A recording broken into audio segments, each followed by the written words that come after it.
Olá, tudo bem? Começa agora mais um programa Cidadania na TV Senado. Eu sou o Sérgio e hoje falaremos sobre bullying e o risco de suicídios, ocasionados não só por essa prática, mas também por outros motivos de importante atenção. E como fazer para diminuir os casos? A nossa convidada de hoje é a professora Deise Miranda. Ela é pesquisadora do Instituto de Pesquisa, Prevenção e Estudos em Suicídio, o IPES. Bem-vinda, professora. É um prazer estar com vocês e é uma alegria a todos aqui que estão nos ouvindo. Obrigada. Professora, para a gente começar, eu acredito que a imensa maioria da nossa audiência já ouviu falar em bullying, mas nem todos sabem o real conceito de bullying. Poderia explicar para a gente o que significa o bullying? Por muito tempo, se nós fôssemos perguntar, todos nós já sofremos algum tipo de comentário em que alguém brincou de uma forma desrespeitosa, e naquela época nós não dávamos esse nome. Mas o que caracteriza o bullying? É quando uma brincadeira é feita, um comentário é feito e há um desrespeito, o outro se sente desrespeitado. Porque a partir do momento que você é desrespeitado, mas você não se sente afetado, isso não é bullying.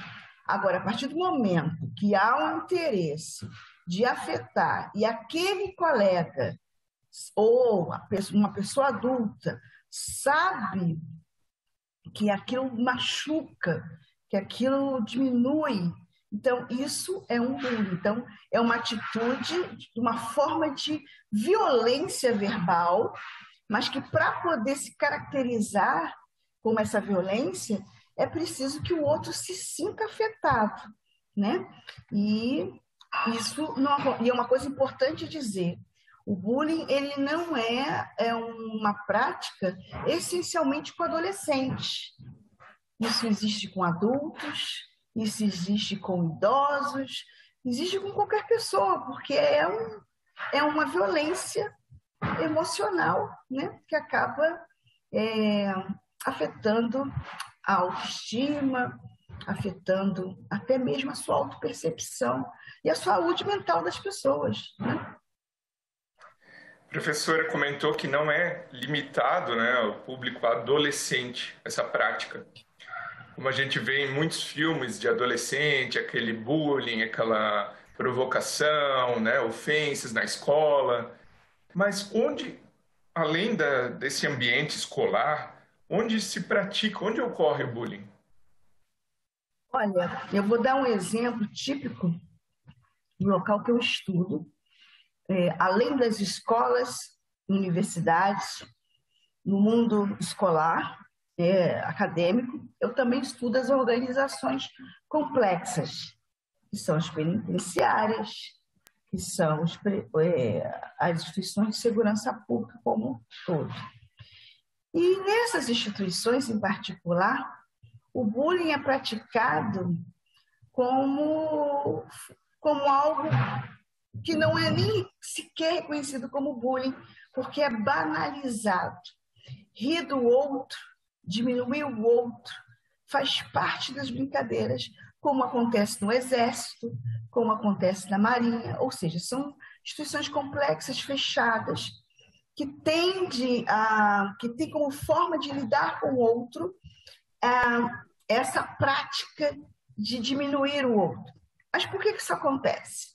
No caso do bullying ligado à saúde mental, eu não posso demonstrar, mas eu faço aqui uma hipótese, sem poder demonstrar, que isso só acontece porque existe um total desconhecimento do que é saúde mental. Nessas instituições não se entende que saúde mental é algo prioritário para quem tem uma arma de fogo. Então imagine se você diminui o outro que está doente, e doente emocionalmente, e se ele se mostrar para alguém que ele está buscando ajuda, ele sofre bullying. Aquele que é fraco, aquele que é psiquiatria, tem vários termos. Eu não me lembro mais os nomes porque muda muito, eles são muito criativos. Mas isso é bullying, né? Aquele que procura o psiquiatra é maluco, né? Só que isso não tem só nessas instituições. Nas escolas, isso é muito comum. E o que mais tem me assustado é ver professores brincarem dessa forma, sem saber a consequência desse tipo de atitude. Mas eu, mais uma vez, faço a minha hipótese é a total ignorância, ausência de conhecimento que a sociedade tem de saúde mental. E os serviços que são péssimos. O que nós temos de saúde mental nesse país? Né? Nós temos profissionais excelentes, mas como é que você vai buscar um profissional que cobra R$500, R$1.000, né, por uma consulta? Não que eles não mereçam, entende?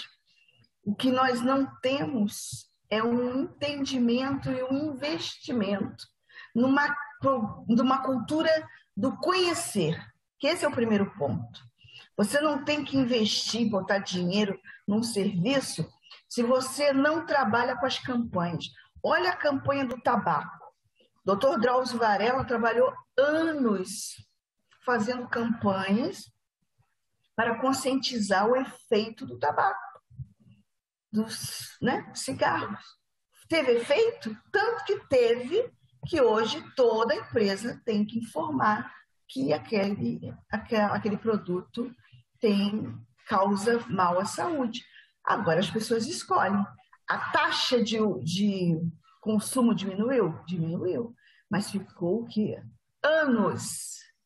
É mudança de cultura. E nisso, em prevenção, se chama prevenção universal. É quando a gente faz um trabalho de conscientização e mudança de comportamento e de percepção. Então, você veja, Sérgio, que para falar do bullying, a gente vai lá numa questão de cultura, a gente vai lá numa questão de falta de conhecimento, vai lá na questão da falta de política, vontade política, a ignorância da sociedade. Se eu ainda fosse contar a história da representação social em torno da saúde mental, a gente precisaria de um outro programa. Então, assim, são muitos detalhes que vão impactar nessa palavrinha, bullying. E o bullying, quando você me convidou, eu achei muito legal, porque já fizemos uma pesquisa mostrando como que o bullying está associado a diferentes contextos de adoecimento, de sofrimento psíquico, não necessariamente o risco de suicídio.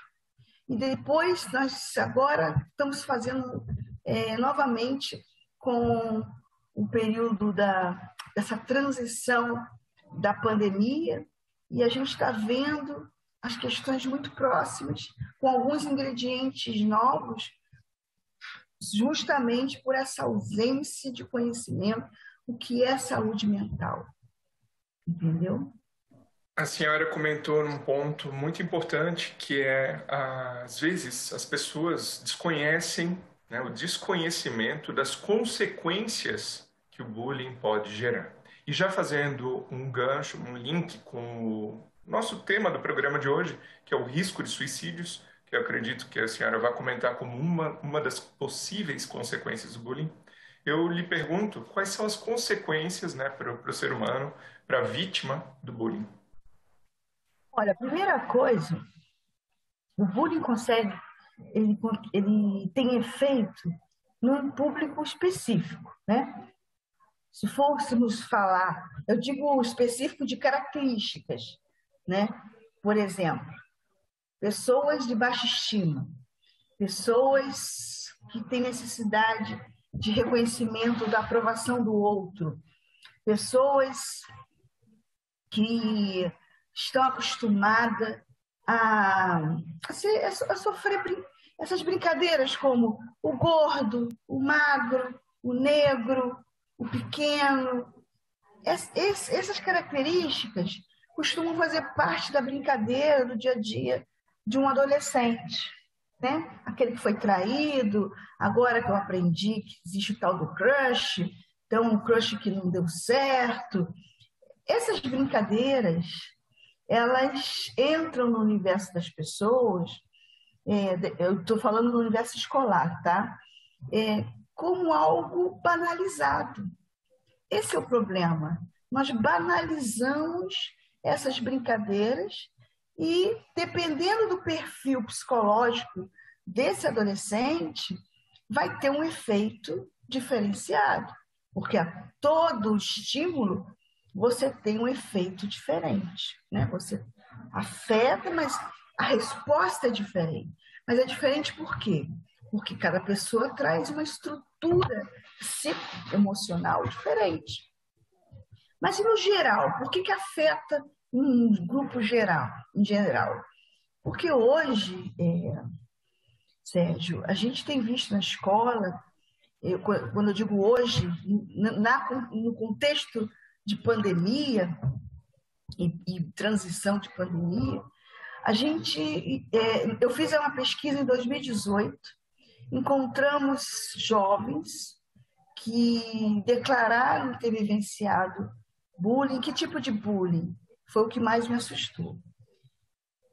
Jovens que nós escolhemos de forma proposital, porque queríamos saber a relação entre jovens moradores de áreas vulnerabilizadas socioeconomicamente, de violência urbana, se esse era o jovem que fosse mais afetado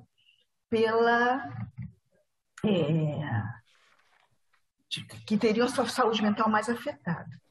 E, surpreendentemente, a gente viu que o que mais afetava aqueles jovens, nós falamos com 100 jovens, entrevistando, mas conversamos antes com 1.270 jovens. E o que me assustou, Sérgio, é o fato dos jovens se sentirem afetados, não porque viram um corpo, tiroteio, porque também é banalizado, tem um outro efeito, mas é porque o colega dele, que é igual a ele, fala do cabelo dele, brinca porque ele é negro, mas ele também é negro. Brinca porque ele é homossexual, ele está se descobrindo. Mas será que ele é? Ele só tem 11 anos, mas tem aquela voz ainda. O menino leva um tempo para si, né? Outro tipo de brincadeira que me assustou muito é a forma de se arrumar. Sabe? É uma questão muito estereotipada, é muito do glamour, uns personagens que esses jovens criam, não sei se é para se proteger ou não, não sei se eu estou me fazendo explicar, mas o que mais estava na relação interpessoal. Agora, tem um outro problema, que não necessariamente passa pelo bullying. É o problema do jovem que é afetado pela violência porque ele perdeu um parente, um amigo, um irmão assassinado, e ele tem que conviver toda a vida dele com esse assassino, porque ele pode morrer. E aí, por que a saúde dele é afetada? E aí aumenta o risco dos comportamentos suicidas, né? Porque não necessariamente é o suicídio. Até o suicídio existe todo um percurso, porque ele não é tratado. Ele vive em silêncio. E em 2002, nós fizemos um outro estudo com jovens, com adultos da mesma população. E nós descobrimos que os mesmos sintomas do jovem de 13 anos era do adulto, porque ele tinha as mesmas consequências. Imagine você passar dos 13 aos 30 anos sofrendo as mesmas consequências, porque você não pode falar, porque você já é marcado pela violência. Então a gente começou a ver que para estudar isso tinha que estudar de forma diferente, de forma separada. E olhando o bullying, nós tínhamos que começar a entender como se constituíam as relações interpessoais dentro da escola e fora da escola. Sabe por quê? Porque fora da escola, o jovem ele sofre uma violência emocional enorme. A comunicação. Não existe comunicação nas famílias mais pobres. Eu estou falando de família de baixa renda, tá? Ah, eu posso generalizar? Eu não posso generalizar. Eu estou falando de um grupo de 100 jovens que me deram entrevista. E do bullying, nós falamos com 1.270. Desses 1.270, mais de 70% contaram, que haviam vivenciado o bullying. Aí a pergunta, que tipo de bullying você viveu? Ah, porque eu era pequeno, porque eu sou negro, porque meu cabelo é duro. E aí eu pergunto, mas quem brincou, falou isso para você? Era branco? Não, não tem branco lá. Não tem branco, não tem gente de cabelo liso. Era minoria. Existe uma teoria que explica sobre isso, né? Sobre essa questão da negritude e do baixo, da falta de reconhecimento, de sentimento de pertencer, né? Isso é uma coisa fundamental para a gente trabalhar dentro das escolas, o sentimento de empoderamento, eu posso. Porque aí esse bullying pode sim ser trabalhado. E aí uma coisa que mais me assustou ainda, desculpa se eu só estou te contando coisas que eu me assustei, porque eu não esperava isso. Nós estudamos qual era a relação do bullying com as doenças, com os principais problemas que a literatura trazia de adolescente: depressão, ansiedade, né? E dificuldade de concentração. E estudamos ideação, estudamos tentativa de suicídio. Você acredita que o bullying estava presente em todos os casos?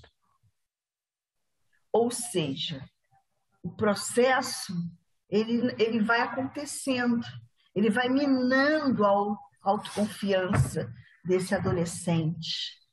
E aí são várias as motivações para ele. Não é uma coisa linear. Ele sofreu um bullying, aí ele pensou, aí ele tentou suicídio. Não é isso. Eu estou dizendo que nós ouvimos 100 histórias de vida. E nas 100 histórias de vida, nós encontramos sempre narrativas sobre o bullying. Eu imaginei que depressão estava ligada ao bullying, mas nunca imaginei que o bullying estivesse como uma situação vivenciada por quem pensou, por quem tentou, por quem tinha depressão, porque não necessariamente as pessoas que tentaram suicídio, esses 100 jovens que nos contaram, a gente não teve tantos casos de tentativa. O maior, mais de 50% desses casos estavam vinculados a um comportamento autolesivo sem intenção suicida, que é um outro problema, que também está ligado ao bullying, muitas vezes, né? Então você veja como é que o bullying ele tem um alcance imenso. Será que a população sabe isso? A senhora comentou sobre ideação suicida. E o suicídio ele tem algumas fases que o precedem, né? Uma delas é a ideação suicida. Eu queria que a senhora explicasse para quem está nos assistindo o que é a ideação suicida e qual o grau de gravidade, né, de preocupação com essa fase de quem vive essa experiência. A ideação suicida é um fenômeno de o pensamento. Toda pessoa que já pensou em se matar. E como é que a gente sabe, como é que a gente mede a gravidade desse problema? a gente tem que ter em mente que pensar em se matar, um pensamento vago, todo mundo já teve. Hoje eu estou chateada, eu não aguento mais a vida. Mas isso é uma coisa. O que a gente tem que prestar atenção? O que os psiquiatras, né? Antes de mais nada, eu digo, eu não sou psiquiatra, eu não sou psicóloga. Eu estudo a violência relacionada com saúde mental. Então, a minha especialidade são mortes violentas e saúde mental. E acaba a gente tendo que estudar outras coisas, porque, como eu acabei de falar para vocês, uma coisa puxa a outra. Então, quando eu digo os psiquiatras, quando fazem o seu diagnóstico, os psicólogos, eles têm um protocolo. E, como o doutor Neuri Botega, que é uma referência, o doutor José Manuel Bertolotti, que também é outra referência, eu estou dando nome só de papas, porque são as pessoas que a gente segue, né? Do ponto de vista clínico, para entender melhor o problema. E o que eles nos dizem é que temos que perguntar. Temos quem? O psicólogo, o psiquiatra. Nós, que somos estudiosos, a gente pergunta num ambiente seguro, de uma entrevista em que o entrevistado nos concedeu. E quando é adolescente, o responsável também assumiu essa responsabilidade, assina, e só se o comitê de ética permitir. Tá? Então, eu estou só explicando isso para vocês, para não saber que não é tão simples se chegar em adolescente. E não deve ser. Não deve, porque nós estamos falando de indivíduos que estão em processo de desenvolvimento biológico, emocional. Então, uma pergunta errada, você pode desencadear um problema sério. Se você tem isso com adulto, imagine com um adolescente. Bem, então, fazendo esse preâmbulo, só para vocês entenderem, eu digo 2 coisas importantes quando a gente quer entender o pensamento suicida: a regularidade e a intensidade. Você pensou suicídio em algum momento da sua vida? A maioria vai dizer que sim. Óbvio. Todos nós já vivemos um momento que a vida está difícil. Agora eu pergunto, e quantas vezes isso apareceu? 1, 2 vezes. Mas mesmo assim, isso tem que estar registrado. Agora, se você pergunta, e durante uma semana, quantas vezes você pensa? Penso tantas vezes. Isso já começa a aumentar o risco. Se você pergunta, e no dia? Eu penso o dia inteiro. Esse paciente não pode mais nem sair de perto do profissional. Tá? Mas existe um protocolo. Se um paciente de um psicólogo e de um psiquiatra confessar que está pensando em se matar, olha, eu tenho ideação suicida, eu penso em me matar pelo menos uma vez no mês, esse paciente precisa de um apoio. Ele já é um grupo de risco baixo, mas é.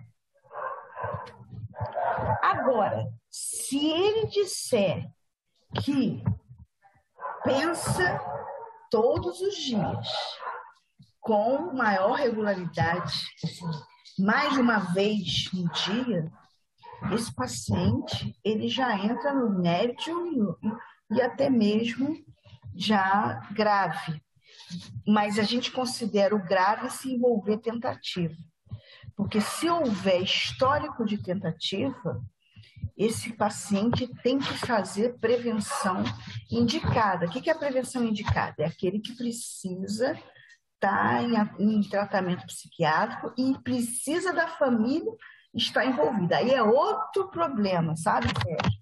Porque envolver a família nesse tipo de trabalho é difícil. Por quê? Porque esse paciente é chato.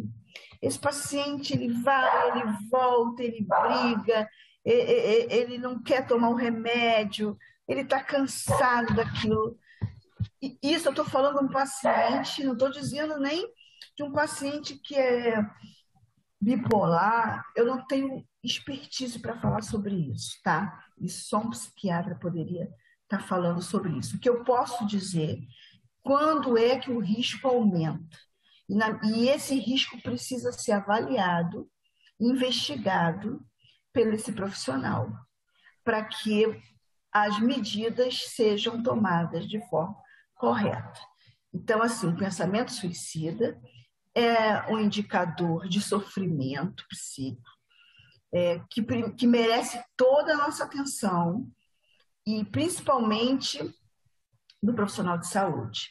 Nós do IPES, Instituto de Pesquisa, Prevenção e Estudo de Suicídio, o que nós fazemos é desenvolver projetos para atuar nas organizações. E esse auxílio, ele é gratuito para quem recorrer ao IPES? Os programas são todos financiados. Hoje nós temos o apoio da Fiocruz, que nós ganhamos um chamamento público e que está patrocinando esse trabalho na escola. As organizações de segurança pública, elas financiam também, e o Grupo Viver é 100% gratuito. Muito importante isso que a professora falou. Então, quem sentir necessidade, às vezes algum familiar, algum amigo ou a própria pessoa que sentir necessidade de um acolhimento, de um apoio emocional, de um direcionamento para diminuir casos, prevenir o suicídio, pode contar com o IPES, a gente já colocou o site na tela, e também com o Centro de Valorização da Vida, por meio do 188, Disque 188. Eu agradeço muito a participação da professora Deise Miranda no Cidadania e agradeço também a você que nos prestigia com a sua audiência. Esse programa já está disponível no nosso canal no YouTube, aproveita e se inscreve lá e também no site do Senado Federal. Se você tiver alguma dúvida, alguma sugestão, pode entrar em contato com a ouvidoria do Senado Federal e a gente se encontra no próximo Cidadania. Um abraço!